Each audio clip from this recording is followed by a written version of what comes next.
What's up, guys? It's your boy ZayUnitedGaming. I'm back with another banger. So, doing another reaction. Same thing, all that whoop. But yeah, make sure you like, comment, and subscribe if you're new. Show some love. But yeah, let's get into it. This is called The Woman in the Oven, a horror story animation. I love doing horror stories and everything and all that. So I'm back doing this. Yeah, so let's get it. Y'all remember Thriller? Come on. I hate when that shit on. Here we go. No, Thriller, god damn. What the fuck I'm talking about? You know what I'm saying? Yeah, we back with it. Hi everyone, Hi. It's me, Thriller Teller, back again with another horror story. Hope everyone is doing fine and having a great new year. So, today's episode's format is a little different. I'm going to tell you a story, and in the end, I'm going to reveal if it was a true story or just fiction. Also, if you'd like to submit your true story or fictional story, please send them to my email address listed in the description. So let's jump right into it. What was real, man? Hey, this shit, it sometimes it be real, I be fucked up. During the summer of 1983, in a quiet town near Minneapolis, Minnesota, the police found a severely burned body of a woman in her small farmhouse. The most horrific thing was that her body was found inside the kitchen stove. Not only that, but a video camera was also found in the kitchen, set up on a tripod, pointing at the oven. However, when the police checked the camera, there was no tape found inside at the time. Although the scene was originally labeled as a homicide by police, an unmarked VHS tape was later discovered at the bottom of the farm's well. Despite its worn condition and the fact that it contained no audio, police was still able to view the contents of the tape. It depicted a woman recording herself in front of a video camera, seemingly using the same camera that the police found in the kitchen.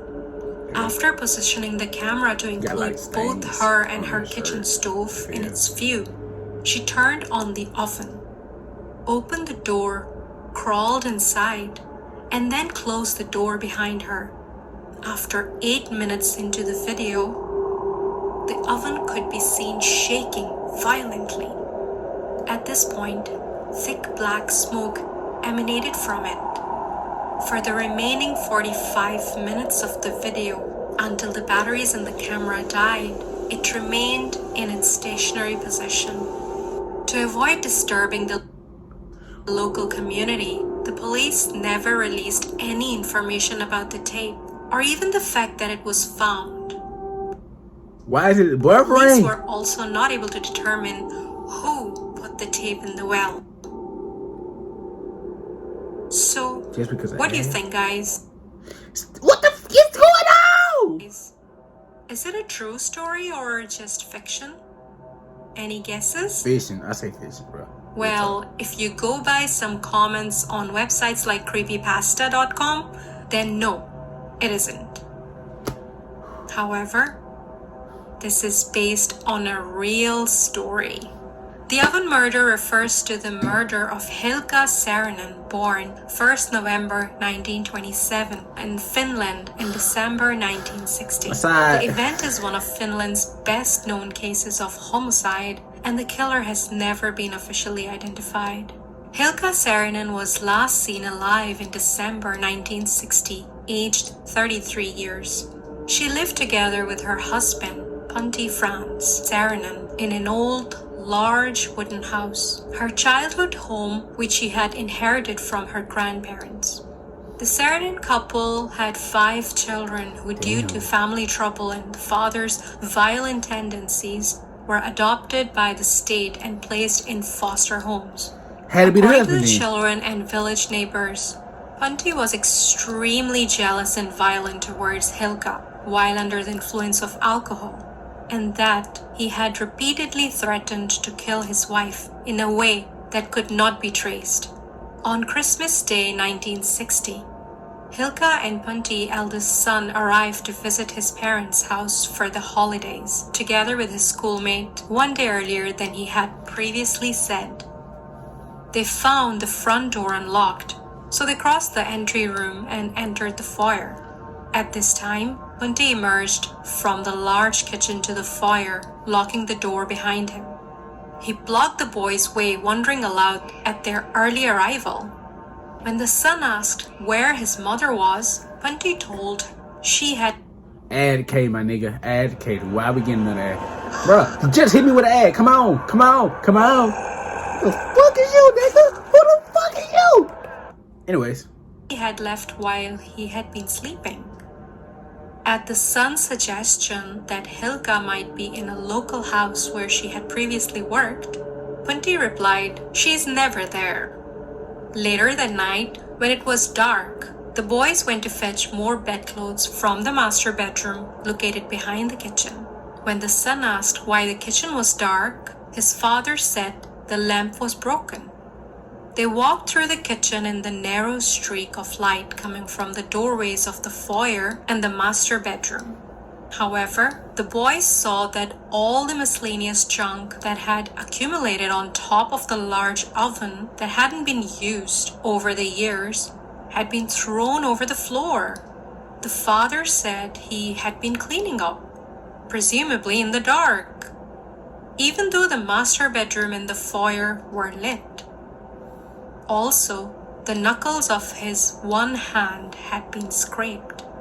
The father had closely followed the boys' movements and acted nervously. Because of this, the schoolmate went home early. The son let the matter be, and unfortunately, he never saw his mother since that day. As the years passed, the son visited the home every now and then, staying a couple of days at the most. He also observed the house and the area around it. He inspected the basement at the end of the house and the outdoor toilet and its surroundings a short distance apart. He was puzzled by the disappearance of the pile of sand that had previously been in the front yard of the cow barn. As the time passed, the boy began to suspect that his mother was no longer alive. After inspecting the surroundings, he began inspecting the building's plank floors, its large attic, and the stone foundation that the building rested upon. Swing on your dad, nigga, swing! He couldn't find any clues. Eventually, in 1966, the son sent a letter to the police. "I suspect that my father knows more about the disappearance of my mother than he has told me. He has clearly opened the oven and shut it again. However, the oven had not been used in 7 to 8 years before this. When I arrived, my father was cleaning in the dark even though another room was lit. I think the oven should be dismantled. My father could do anything." Sadly, the letter was not noted. Later, the son wrote an article in the May 1967 issue of Alama magazine, where he suspected his father of having murdered his mother. Later, when the father and the son met, the father told the son to mind his own business. A staggering 12 years after Hilka went missing, in 1972, new investigations had been ordered to go through old unsolved cases, and the son was contacted again. As such, on November 27, 1972, authorities arrived at the house with authorization to dismantle the family's oven. The husband was moved to the police station before the police started to dismantle the oven, finding it filled with sand. In 1 meter's depth, they found the mummified head of a woman. After digging some more, they found a foot, and finally, the entire body. The eldest son identified the body as belonging to his mother, Hilka Saarinen. Despite that level of evidence, the local court stated that the husband hadn't caused Hilka's death on purpose. As such, they sentenced him to a pitiful 8 years in prison for severe assault. However, he only served a single year because the district and Supreme Court overturned the sentence, stating that neither the cause nor the manner of Hilka's death was known. They also stated that he couldn't be sentenced after the amount of time that has passed since Hilka's disappearance. Because of this, Hilka's husband was returned to the house, which had been empty all that time, and he lived there alone until his death on August 1st, 1986. Despite that, there does remain one question that makes this a mystery. Did the husband kill Hilka? Or was he actually innocent? Or did she do it to herself, just like in the creepypasta? I guess we'll never know. So that was today's story. Bruh. If you're into horror stories, I highly suggest subscribing to this channel, and I will see you soon with another horror story. Bye. Until then, bye. Bye. But now, real talk, husband did it. Cause why would a husband tell his son to mind his business? You know, then plus he was like, look, nigga. But I hope y'all appreciate it. I hope y'all enjoyed that video. I hope y'all enjoyed whatever do. I don't know what I'm saying. But it's 2020. It's 2022. I'ma do what I do. And you already know what I'm finna say. Zay out. You did.